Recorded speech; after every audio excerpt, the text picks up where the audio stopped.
ನಾಳೆಯಿಂದ ನವರಾತ್ರಿ ಉತ್ಸವದ ರೀತಿಯಲ್ಲೇ ಉಳಿತಾಯ ಉತ್ಸವ ಕೂಡ ಆರಂಭವಾಗ್ತಾ ಇದೆ. ಈ ಮೂಲಕವಾಗಿ ಯಾರಿಗೆಲ್ಲ ಇದರ ಲಾಭ, ಯಾವೆಲ್ಲ ವಸ್ತುಗಳ ಬೆಲೆ ಅಗ್ಗವಾಗುತ್ತೆ, ಇದು ಬಡವ ಮತ್ತು ಮಧ್ಯಮ ವರ್ಗಕ್ಕೆ ಹೇಗೆ ಆರ್ಥಿಕವಾಗಿ ಚೈತನ್ಯವನ್ನ ತುಂಬಬಲ್ಲದು ಅನ್ನೋದರ ಕುರಿತಾಗಿ ಒಂದು ಅಪ್ಡೇಟ್ ವರದಿ. ಇದು ಈ ಹಿಂದೆ ಘೋಷಣೆ ಮಾಡಿದ್ರು ದಸರಾಗಾಗಿ ನಿಮಗೆ ಧಮಾಕ ಅಂತ, ಅದನ್ನ ಪ್ರಕಟ ಕೂಡ ಮಾಡಲಾಗಿದೆ. ದಸರಾ ಹಬ್ಬಕ್ಕೆ ಮೋದಿ ಸರ್ಕಾರದ ಮೆಗಾ ಗಿಫ್ಟ್ ಇದು.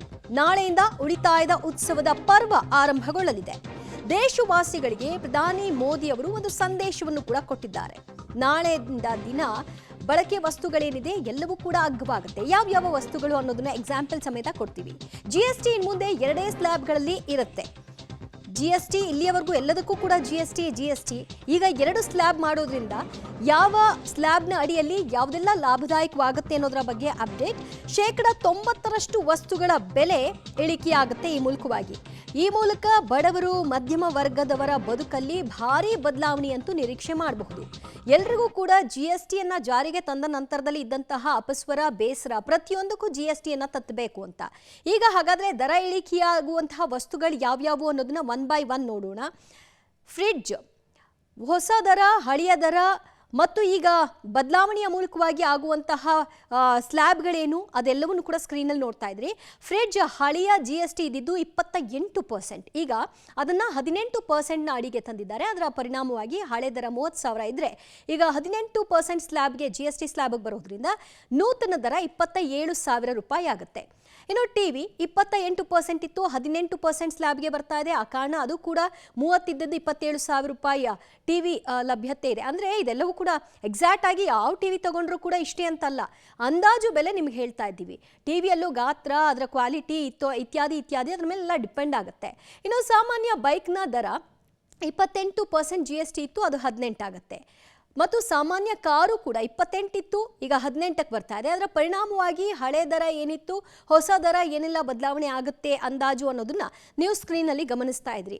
ಸೊ ಎಕ್ಸಾಂಪಲ್ಸ್ನ ಕೊಡ್ತಾ ಇದ್ದೀವಿ, ಯಾವ್ಯಾವ ವಸ್ತುಗಳು ಎಷ್ಟೆಷ್ಟು ಬದಲಾವಣೆಯನ್ನು ಕಾಣಬಹುದು ಅಂತ. ಬಹಳಷ್ಟು ಜನ ಈ ನಿರೀಕ್ಷೆಯನ್ನು ಕೂಡ ಇಟ್ಕೊಂಡಿದ್ರು, ಒಂದಷ್ಟು ದರ ವ್ಯತ್ಯಾಸ ಆಗುತ್ತೆ ಸ್ಲ್ಯಾಬ್ಗಳ ಬದಲಾವಣೆ ಆದ ನಂತರದಲ್ಲಿ, ಆ ನಂತರದಲ್ಲಿ ಖರೀದಿ ಮಾಡೋಣ ಅಂತ. ಅಂಥವ್ರಿಗೆ ಇದು ಒಂದು ರೀತಿ ಆರ್ಥಿಕ ಚೈತನ್ಯವನ್ನು ತುಂಬುತ್ತಾ ಇದೆ. ಹೇರ್ ಆಯಿಲ್ ಇರಬಹುದು ಇತ್ಯಾದಿ ಎಲ್ಲವೂ ಕೂಡ ಅಂದರೆ ದಿನಬಳಕೆ ವಸ್ತುಗಳು. ಬೈಕ್ಗಳ ದರ 100cc ಬೈಕ್ ಆದರೆ ಹಳೆ ದರ 79,096 ರೂಪಾಯಿ ಇತ್ತು ಅಂತ ಇಟ್ಕೊಳ್ಳಿ. ಈಗ ಅದಕ್ಕೆ ಹೊಸ ದರ 72,516 ರೂಪಾಯಿ ಆಗುತ್ತೆ. ಈ ಮೂಲಕವಾಗಿ ನೀವು 6,580 ರೂಪಾಯಿ ಉಳಿತಾಯ ಮಾಡಿದಾಗ ಆಗುತ್ತೆ. ಇನ್ನು 125cc ಬೈಕು ಅದು 84,493 ರೂಪಾಯಿ ಇತ್ತು, ಈಗ 77,457 ರೂಪಾಯಿ ಆಗುತ್ತೆ. ನೀವು 7,036 ರೂಪಾಯಿನ ಉಳಿಸಿದ ಹಾಗಾಗುತ್ತೆ ಈ ಹೊಸ GST ಸ್ಲ್ಯಾಬ್ನ ಪರಿಣಾಮದಿಂದಾಗಿ. ಹಾಗೆ 150cc ಬೈಕು 1,10,419 ಇತ್ತು, ಈಗ 1,01,847 ರೂಪಾಯಿಗೆ ನಿಮಗೆ ಲಭ್ಯ ಆಗುತ್ತೆ. ಮತ್ತು ಅದರ ಉಳಿತಾಯ ಗಮನಿಸಿ 8,572. ಬಹಳಷ್ಟು ಜನಕ್ಕೆ ಈ 8,000 ದೊಡ್ಡ ಮೊತ್ತನೇ. ಸೊ ಅದಕ್ಕಾಗಿ ವೆಯ್ಟ್ ಮಾಡ್ತಿದ್ರು. ಇಂಥವರಿಗೆ ಇದೊಂದು ರೀತಿ ಸದಾವಕಾಶ. 159.7cc ಬೈಕ್ಗಳು 1,34,320 ರೂಪಾಯಿ ಇತ್ತು ಹಳೆ ದರ, ಈಗ ಹೊಸ ದರ 1,23,822 ರೂಪಾಯಿಗೆ ಬದಲಾವಣೆಯನ್ನು ಕಾಣುತ್ತೆ. ಈ ಮೂಲಕ 10,498 ರೂಪಾಯಿ ನೀವು ಉಳಿಸಬಹುದು. 149cc ಬೈಕ್ ಕಥೆ ನೋಡಿ, ಹಳೆ ದರ 1,35,190 ರೂಪಾಯಿ ಇತ್ತು, ಈಗ ಹೊಸ ದರ ಅಂದರೆ GST ಸ್ಲ್ಯಾಬ್ಗಳ ಬದಲಾವಣೆಯಿಂದಾಗಿ 1,24,743 ರೂಪಾಯಿ ಆಗುತ್ತೆ. ಅರ್ಥಾತ್ ನೀವು 10,447 ರೂಪಾಯಿನ ಉಳಿಸಿದಂತೆ ಆಗುತ್ತೆ. ಸೊ ಇದು 149cc ಬೈಕ್ನ ವ್ಯತ್ಯಾಸ ಏನಾಗುತ್ತೆ ಅನ್ನೋದು. 124.7cc ಬೈಕ್ದು ಹಳೆ ದರ 1,64,250 ರೂಪಾಯಿ ಇತ್ತು, ಈಗ 1,51,389 ರೂಪಾಯಿಗೆ ಸಿಗುತ್ತೆ. ನೀವು ಹಳೆ ದರ ಏನು ಕೊಡ್ತಾ ಇದ್ರಿ, ಈಗ ಇದನ್ನು ಪರ್ಚೇಸ್ ಮಾಡೋ ಮೂಲಕವಾಗಿ ಈಗ 12,861 ರೂಪಾಯಿ ಈ ಒಂದು ಬೈಕ್ಗಳನ್ನ, ಆ ಒಂದು CCಗಳ ಕೆಪಾಸಿಟಿ ಇರುವಂತಹ ಬೈಕ್ಗಳನ್ನ ಖರೀದಿ ಮಾಡಿದಾಗ ಸಿಗುತ್ತೆ. ಇನ್ನು 97.2cc ಬೈಕ್ಗಳು ಹಳೇದಿದ್ದು 73,550, ಈಗ 67,867 ರೂಪಾಯಿಗೆ ಸಿಕ್ಬಿಡುತ್ತೆ. ನಿಮಗೆ 8,683 ರೂಪಾಯಿ ಉಳಿಸಿದಂತೆ ಆಗುತ್ತೆ. ಸೊ ಇನ್ ಕೇಸ್ ಬೈಕ್ಗಳನ್ನು ಪರ್ಚೇಸ್ ಮಾಡಬೇಕು ಅಂತ ಇದ್ದವರು ಇದನ್ನು ಬಹಳ ಗಂಭೀರವಾಗಿ ಪರಿಗಣಿಸ್ತಾರೆ. ಸೊ ಹಾಗಾಗಿ ಅವ್ರುಗಳು ನೋಡಬಹುದು. ಇನ್ನು ಕಾರ್ಗಳು ಯಾವ್ಯಾವು ಅನ್ನೋದ್ರ ಬಗ್ಗೆ ನೀವು ಸ್ಕ್ರೀನಲ್ಲಿ ಗಮನಿಸ್ತಾ ಇದ್ರಿ. ಹಳೆ ದರ 6,96,000 ಇದ್ದರೆ ಈಗ ಹೊಸ ದರ ಏನು ಚೇಂಜಸ್ ಆಗುತ್ತೆ ಅಂದರೆ 6,84,900 ರೂಪಾಯಿ, ಅಂದರೆ 1,12,600 ರೂಪಾಯಿ ಉಳಿಸಿದಂತ ಆಗುತ್ತೆ. ಯಾರಾದರೂ ಹೊಸದಾಗಿ ಕಾರನ್ನು ಪರ್ಚೇಸ್ ಮಾಡಬೇಕು ಅಂತ ಬಯಸ್ತಾ ಇದ್ದೀರಿ ಅನ್ನೋದಾದರೆ. ಇನ್ನು ಮುಂದುವರೆದಂತೆ ಮತ್ತೊಂದು ಬ್ರ್ಯಾಂಡ್ನ ಕಾರ್ನ ಪಡಿಬೇಕು ಅಂತಂದರೆ ಅದು 11,83,000 ರೂಪಾಯಿ ಇತ್ತು ಅಂತ ಇಟ್ಕೊಳ್ಳಿ. ಅದಕ್ಕೀಗ ನೀವು ಹೊಸ ದರ 10,76,500 ರೂಪಾಯಿ ಕಟ್ಟಬಹುದು. ಆ ಮೂಲಕವಾಗಿ 1,07,000 ಉಳಿಸಿದಂತೆ ಆಗತ್ತೆ. ಈ ಹಿಂದೆ ಈ 1,07,000 ನಿಮ್ಮ ಜೇಬ್ನಿಂದ ಹೆಚ್ಚುವರಿಯಾಗಿ ಹೋಗ್ತಿತ್ತು. ಇನ್ನು ಮತ್ತೊಂದು ಕಾರ್ನ ದರ 6,84,000 ಇತ್ತು ಅಂತ ಇಟ್ಕೊಳ್ಳಿ. ಅದಕ್ಕೆ ಈಗ ಹೊಸ ದರದಲ್ಲಿ ಬದಲಾವಣೆ 5,98,900 ರೂಪಾಯಿ ಆಗುತ್ತೆ. ಹಾಗಾಗಿ ನೀವು 86,100 ರೂಪಾಯಿ ಉಳಿಕೆ ಮಾಡದಂತೆ ಆಗುತ್ತೆ. ಮುಂದುವರೆದಂತೆ ಮತ್ತೊಂದು ಕಾರು ಅದು 6,06,400 ರೂಪಾಯಿ ಇತ್ತು. ಈಗ 5,35,100 ರೂಪಾಯಿಗೆ ಅದು ಸಿಗುತ್ತೆ. ಸೊ ಆ ಮೂಲಕವಾಗಿ 71,300 ರೂಪಾಯಿ ಉಳಿಕೆ ಮಾಡದಂತೆ ಆಗುತ್ತೆ.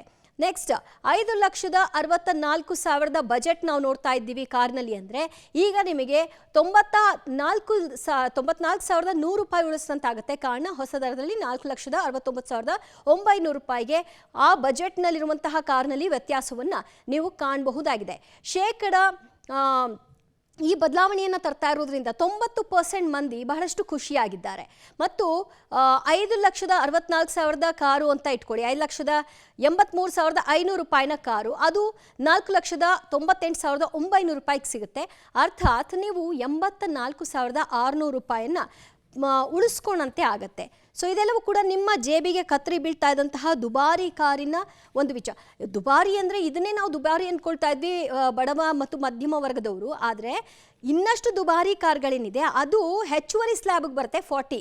ಸೊ ಅದು ಆ ಸ್ಲ್ಯಾಬ್ ಅಂದರೆ ಅವ್ರುಗಳು ಯಾವಾಗಲೂ ನಾವು ಟ್ಯಾಕ್ಸ್ ಪೇಯರ್ಸ್ ನಮಗೆ ಈ ಹೊರೆ ಇದ್ದೇ ಇದೆ ಅಂತ ಅವ್ರು ಯಾವಾಗಲೂ ಶಪಿಸ್ತಾರೆ. ಅದರಂತೆ ಅದು ಈಗಲೂ ಕೂಡ ಮುಂದುವರಿತಾ ಇದೆ. ನೆಕ್ಸ್ಟ್ ನೀವು 9,26,400 ರೂಪಾಯಿ ಬಜೆಟ್ನ ಕಾರ್ ನೋಡ್ತಾ ಇದ್ರಿ ಅಂದರೆ 46,400 ರೂಪಾಯಿ ಉಳಿಸ್ತೀರಿ. ಕಾರಣ 8,80,000 ರೂಪಾಯಿಗೆ ನಿಮಗೆ ಈಗ ಹೊಸ ದರದಲ್ಲಿ ನಿಮಗೆ ಆ ಒಂದು ಕಾರನ್ನು ಪರ್ಚೇಸ್ ಮಾಡಲಿಕ್ಕೆ ಅವಕಾಶಗಳು ಕೂಡ ಲಭ್ಯವಾಗ್ತಾ ಇದೆ. ಸೊ ಇದಿಷ್ಟು ಕಾರುಗಳಲ್ಲಿ ಯಾವ ರೀತಿಯಾದಂತಹ ವ್ಯತ್ಯಾಸಗಳನ್ನು ಕಾಣಬಹುದು ಹೊಸ ದರ ಶೋರೂಮ್ನಲ್ಲಿ ಈಗ ಏನೆಲ್ಲ ಮಾರ್ಪಾಡಾಗುತ್ತೆ ಅಂತ. ಆ್ಯಂಡ್ ಇದು ನಾಳೆಯಿಂದಲೇ ಜಾರಿಗೆ ಬರ್ತಾ ಇರುವಂಥ ಹೊಸ ದರ. ಇದು ದಸರಾದ ಉಳಿತಾಯ ಯೋಜನೆಯ ಫಲವಾಗಿ ನರೇಂದ್ರ ಮೋದಿಯವರು GST 2.0 ಜಾರಿಗೆ ತಂದಿದ್ದರ ಎಫೆಕ್ಟ್ ಮತ್ತು ಅದರ ಲಾಭಗಳನ್ನ ಪಡ್ಕೊಳ್ಬಹುದಾಗಿದೆ. ಓಕೆ, ಹಾಗಾದರೆ ರೈತರಿಗೆ ಯಾವ ರೀತಿಯಾಗಿ ಕೃಷಿ ವಲಯದಲ್ಲಿ ಯಾವ ರೀತಿಯಾಗಿ ಬದಲಾವಣೆಯನ್ನು ಕಾಣಬಹುದು ಈ ಮೂಲಕವಾಗಿ ಅಂತ ಗಮನಿಸಿದ್ರೆ ಕೃಷಿ ಯಂತ್ರೋಪಕರಣಗಳಿಗೂ ಕೂಡ ಭಾರಿ ವ್ಯತ್ಯಾಸಗಳಾಗುತ್ತೆ. ಟ್ರ್ಯಾಕ್ಟರ್ನ ಬಿಡಿ ಭಾಗಗಳನ್ನ ಕೊಳ್ಳೋದಿರಬಹುದು, ಟ್ರ್ಯಾಕ್ಟರ್ಗಳನ್ನ ಕೊಳ್ಳೋದಿರಬಹುದು. ಆ ವಿಚಾರದಲ್ಲಿ ಟ್ರ್ಯಾಕ್ಟರ್ 35 HP ಇದ್ದರೆ ಅದಕ್ಕೆ ಹೊಸ ದರ ಗಮನಿಸಿ ಮತ್ತು ಹಳೆಯ ದರನ ಸ್ಕ್ರೀನಲ್ಲಿ ಗಮನಿಸಿ.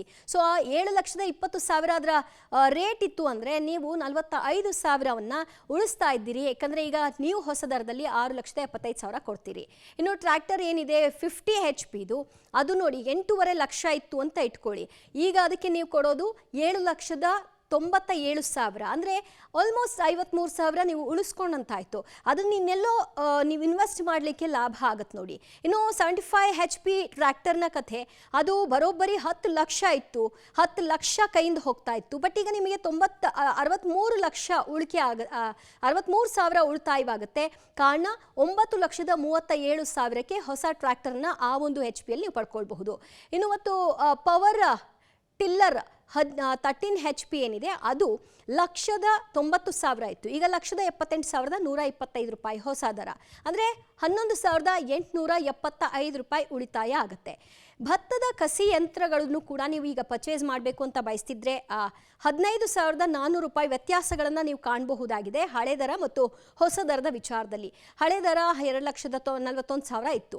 ಈಗ ಪವರ್ ವೀಡರ್ 7.5 HP ಅದನ್ನು ಪಡ್ಕೊಳ್ಬೇಕು ಅಂದರೆ ಮೊದಲು ನೀವು 87,920 ರೂಪಾಯಿ ಕೊಡ್ತಾ ಇದ್ರಿ. ಈಗ 5,495 ರೂಪಾಯಿನ ಉಳಿಕೆ ಮಾಡಿದಂತೆ ಆಗತ್ತೆ. आज देश के अंदर बहुत बड़ी भूमिका अदा कर रहा है. इस न्यू मिडिल क्लास की अपनी एस्पिरेशंस हैं, अपने सपने हैं. इस साल सरकार ने 12 लाख रुपए तक की इनकम को टैक्स फ्री करके एक उपहार दिया। और स्वाभाविक है, जब 12 लाख रुपयों का इनकम टैक्स में राहत हो जाए तो मध्यम वर्ग के जीवन में तो कितना बड़ा बदलाव आता है, कितनी सरलता सुविधा हो जाती है। और अब गरीबों की भी बारी है, नियो मिडिल क्लास की बारी है। अब गरीब को, नियो मिडिल क्लास को एक तरह से डबल बोनांजा मिल रहा है। जीएसटी कम होने से अब देश के नागरिकों के लिए अपने सपने ಒಂದು ರೀತಿ ಇದು ಒಳ್ಳೆ ಡೆವಲಪ್ಮೆಂಟ್ ಅಂತಾನೆ ಹೇಳ್ತೀನಿ. ಎಲ್ಲ ವಸ್ತುಗಳು ದಿನನಿತ್ಯ ಉಪಯೋಗಿಸುವಂಥ ವಸ್ತುಗಳು ರೇಟ್ ಕಡಿಮೆ ಆಗೋದ್ರಿಂದ ನಮ್ಮ ಮಿಡಲ್ ಕ್ಲಾಸ್ ಜನಕ್ಕೆ ತುಂಬ ಸಹಾಯ ಆಗುತ್ತೆ ಅಂತ ಹೇಳ್ತೀನಿ. ನಾನು ಒಬ್ಬ ಕಾಮರ್ಸ್ ಪ್ರೊಫೆಸರಾಗಿ ಹೇಳ್ತೀನಿ. ಸರಿಸುಮಾರು ಒಂದು 10 ವರ್ಷಗಳಿಂದ ನಾವೆಲ್ಲ ಅಚ್ಚೇ ದಿನ ಬರುತ್ತೆ ಅಂತೆಲ್ಲ ಅಂದ್ಕೊಂಡಿದ್ವಿ. ಖಂಡಿತ ಕೆಲವುದೆಲ್ಲ ಒಳ್ಳೆಯದು ಆಗಿದೆ ದೇಶಕ್ಕೆ. ಬಟ್ ಆದರೆ ಇವಾಗ ಈ GSTಲಿ ಸ್ವಲ್ಪ ರಿಫಾರ್ಮ್ಸ್ ಆಗ್ತಾ ಇರೋದ್ರಿಂದ ನಮ್ಮ ದೇಶಕ್ಕೆ, ಎಸ್ಪೆಷಲಿ ನಮ್ಮ ಬ್ಯಾಂಗ್ಳೂರಿಯನ್ಸ್ಗೆ ಜಾಸ್ತಿ ಕಾಂಟ್ರಿಬ್ಯೂಟ್ ಮಾಡ್ತಾ ಇದ್ದೀವಿ ನಾವು ಎಕಾನಮಿಗೆ, ನಮ್ಮ ಇಂಡಿಯನ್ ಎಕಾನಮಿಗೆ. ಖಂಡಿತ ಮೆಟ್ರೋಪಾಲಿಟನ್ ಸಿಟೀಸ್ ಅಂದರೆ ಕ್ಯಾಲ್ಕಟಾ, ಚೆನ್ನೈ, ಆಮೇಲೆ ಮುಂಬೈ ಮತ್ತು ಡೆಲ್ಲಿಯಲ್ಲಿ ಮಾತ್ರ ಕಾಸ್ಟ್ ಆಫ್ ಲಿವಿಂಗ್ ಜಾಸ್ತಿ ಇರಲಿಲ್ಲ. ಬೆಂಗಳೂರಲ್ಲಿ ಎಲ್ಲದಕ್ಕಿಂತ ಸಿಕ್ಕಾಪಟ್ಟೆ ದುಬಾರಿ ಇತ್ತು. ಬಟ್ ಇದು ಕಡಿಮೆ ಆಗ್ತಾ ಇರೋದ್ರಿಂದ ಡೆಫಿನೆಟ್. ಆ್ಯಕ್ಚುಲಿ ಸೆಂಟ್ರಲ್ ಗೌರ್ಮೆಂಟ್ದವ್ರು ಏನು ಮಾಡಿದ್ರು, ಫೆಬ್ರವರಿಲಿ ಬಜೆಟ್ ಡಿಕ್ಲೇರ್ ಮಾಡಿದ್ರಲ್ಲ, ಅವಾಗಲೇ ಮಾಡಬೇಕಾಗಿತ್ತು. ಅವ್ರೇನು ಮಾಡಿದ್ರು, 12 ಲ್ಯಾಕ್ಸಿಗೆ GST ಕಮ್ಮಿ ಮಾಡಿದ್ರು. ಜನ IT ರಿಟರ್ನ್ಸ್ ಕಟ್ತಾರಲ್ಲ, ಅದು ದುಡ್ಡು ಉಳಿಯುತ್ತೆ. ಅದರಿಂದ ಜನ ಬಂದು ಪಬ್ಲಿಕ್ಕಲ್ಲಿ ಬಂದು ಎಲ್ಲ ಪರ್ಚೇಸ್ ಮಾಡ್ತಾರೆ ಅಂದ್ಕೊಂಡ್ರು. ಬಟ್ ಪ್ರಾಬ್ಲಮ್ ಏನಾಯಿತು ಅಂದರೆ ಜನ ಅದನ್ನು ಮಾಡಲಿಲ್ಲ. ಇವಾಗ ಅವ್ರು ಯೋಚನೆ ಮಾಡಿಬಿಟ್ಟು 6 ಮಂತಲ್ಲಿ GST ಕಮ್ಮಿ ಮಾಡಿಬಿಟ್ರು. ಈಗ ಆರಾಮಾಗಿ ಜನ ಬರ್ತಾರೆ, ಆರಾಮಾಗಿ ಇದು ಮಾಡ್ತಾರೆ. Thanks to our government. I think ಮಧ್ಯಮ ವರ್ಗದವರೆಲ್ಲ ತುಂಬಾ ಹೆಲ್ಪ್ ಆಗುತ್ತೆ. ಅಂದರೆ ಕೆಲವು ವಸ್ತುಗಳದೆಲ್ಲ ರೇಟ್ಸ್ ಕಡಿಮೆ ಆಗ್ತಾ ಇದೆ. ಜೊತೆಗೆ ಅಫೋರ್ಡಬಲ್ ಏನು ಮೊದಲೆಲ್ಲ ತೊಗೊಳಕ್ಕಾಗ್ತಾ ಇರಲಿಲ್ಲ, ಅದನ್ನು ಇವಾಗ ತೊಗೋಬೋದು ಅನಿಸುತ್ತೆ. ಹಾಗಾಗಿ ತುಂಬ ಹೆಲ್ಪ್ ಆಗುತ್ತೆ. 4 ವೀಲರ್ ಇರಬಹುದು, ಮತ್ತು